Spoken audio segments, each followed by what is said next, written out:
Bagaimana perempuan jatuh cinta menurut sains? Macam inilah perempuan jatuh cinta dan macam ni pula lelaki jatuh cinta. Semua hormon ni sebenarnya tengah beritahu kita satu benda. Perempuan senang jatuh cinta masa orgasm, manakala lelaki pula jatuh cinta masa dia fikir tentang nak buat seks.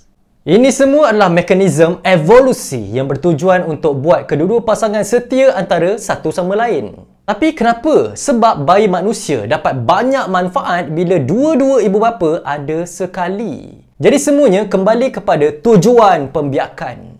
Benda ni memang kena betul dengan buku Helen Fisher. Dia explain yang jatuh cinta sebenarnya boleh dibahagikan kepada 3 fasa. Fasa 1 ialah nafsu. Untuk lelaki, nafsu dikaitkan dengan testosteron. Untuk perempuan, nafsu dikaitkan dengan estrogen. Tapi macam ni, lelaki ikut kitaran hormon harian. Testosteron tinggi masa tidur dan memuncak lepas bangun pagi. Perempuan pula ikut kitaran hormon bulanan. Estrogen dia memuncak sebelum ovulasi, waktu paling subuh. Jadi masa tu, dia jadi horny beberapa hari dalam sebulan. Manakala lelaki horny setiap hari, terutamanya waktu pagi. Tapi ini bukan bermaksud perempuan tak ada nafsu waktu tak subuh. Cuma tak setinggi lelaki. Dalam satu kajian oleh dating app OkCupid, diorang dapati perempuan rate majoriti lelaki sebagai below average. Manakala lelaki rate majoriti perempuan sebagai average. Tapi kenapa pada tahun 1972 ditemui bahawa jantina yang melabur lebih dalam proses pembiakan akan jadi lebih memilih? Sepanjang sejarah, perempuan terdedah pada risiko lebih tinggi macam kehamilan tak dirancang, jatuh sakit atau ditinggalkan. Sebab tu perempuan jauh lebih memilih daripada lelaki. Tapi sekarang mungkin kau fikir macam mana nak buat perempuan lebih bernafsu atau tertarik pada engkau.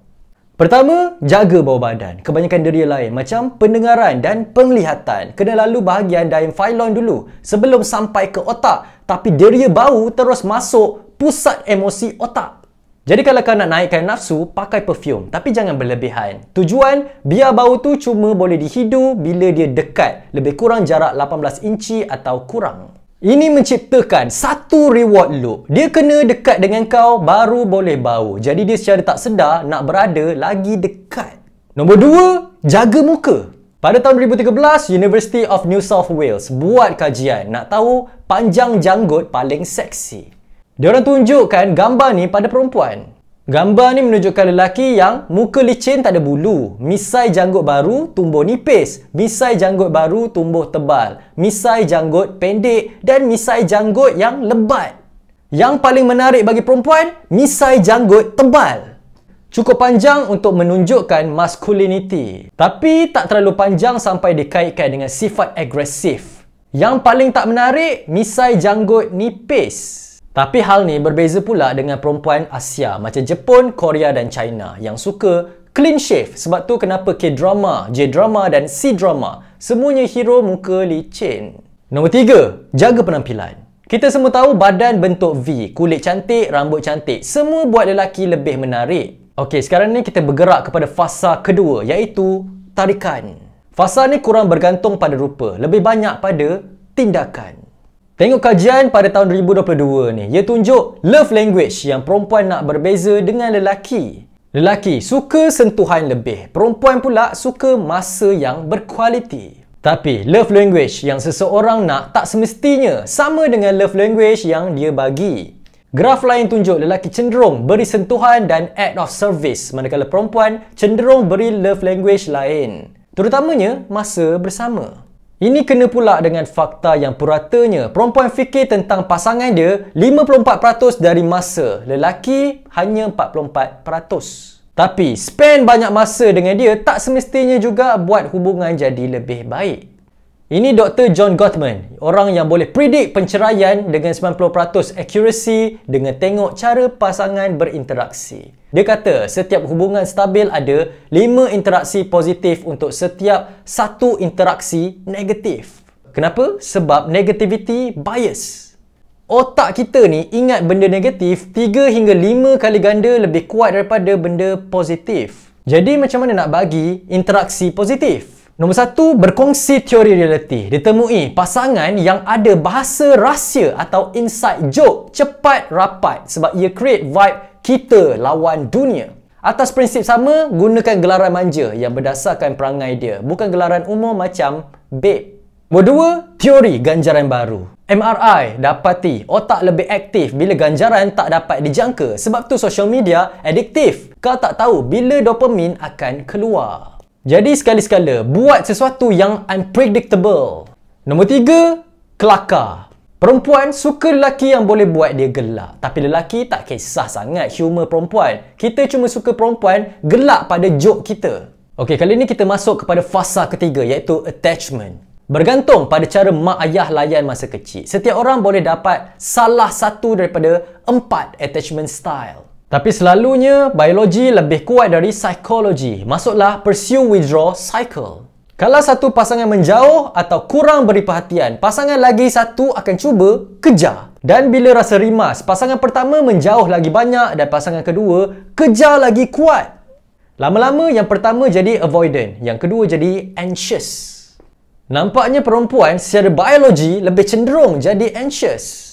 Kenapa? Sebab dalam alam semula jadi, bila lelaki penyedia mula menarik diri, selalunya itu tanda dia nak pergi. Jadi ini mekanisme evolusi untuk buat lelaki kekal setia.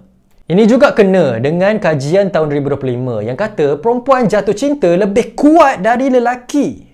Tetapi semasa kajian Helen Fisher, dia perasan satu pattern pelik. Kebanyakan penceraian berlaku selepas 4 tahun berkahwin. Kenapa ini penting? Sebab 4 tahun adalah lebih kurang masa yang diperlukan untuk seseorang anak jadi lebih berdikari.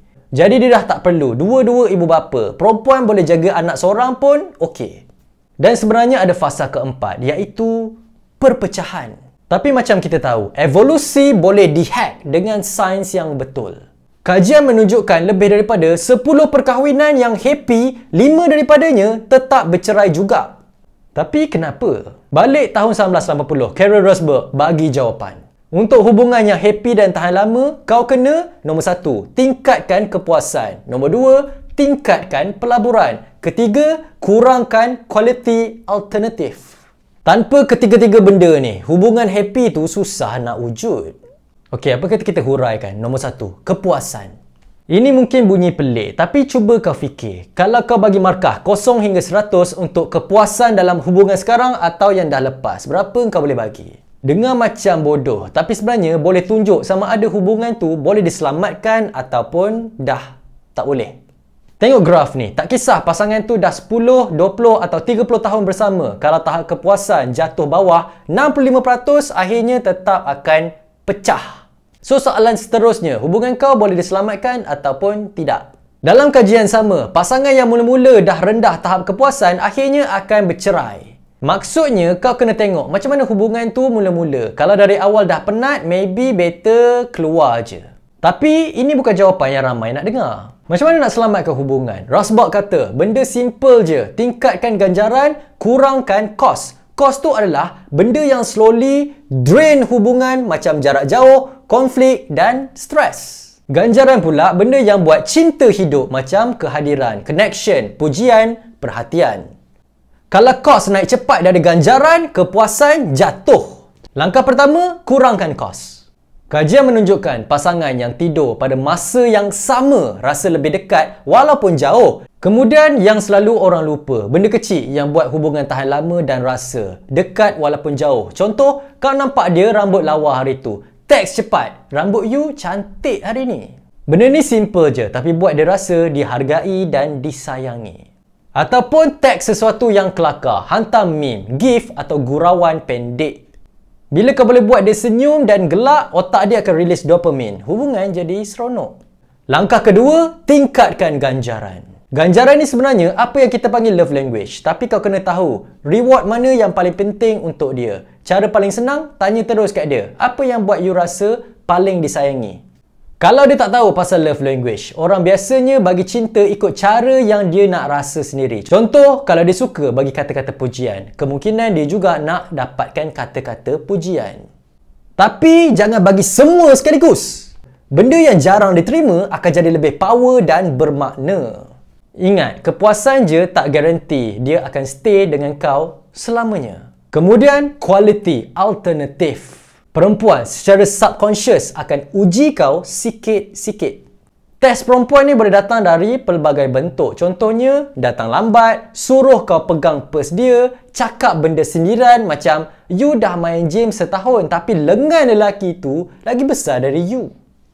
Kalau kau gagal test ni, dia mula tengok luar hubungan. Kalau dia tengok luar, dia nampak lagi banyak pilihan. Kau akan jadi kurang menarik by comparison. Macam mana nak handle test ni? Bergantung pada situasi. Kalau dia lambat, kau cakap santai tapi serius. I hargai masa I. Jangan buat macam ni lagi. Contohnya, kalau dia suruh pegang pers, kau balas dengan benda kelakar. Contohnya macam, toxic masculinity I tak bagi I buat benda ni. Kemudian, kita masuk bab pelaburan. Kita tengok graf lagi. Lama-lama, connection emosi je tak cukup. Kalau tak ada berkongsi tujuan, hubungan akan hilang arah.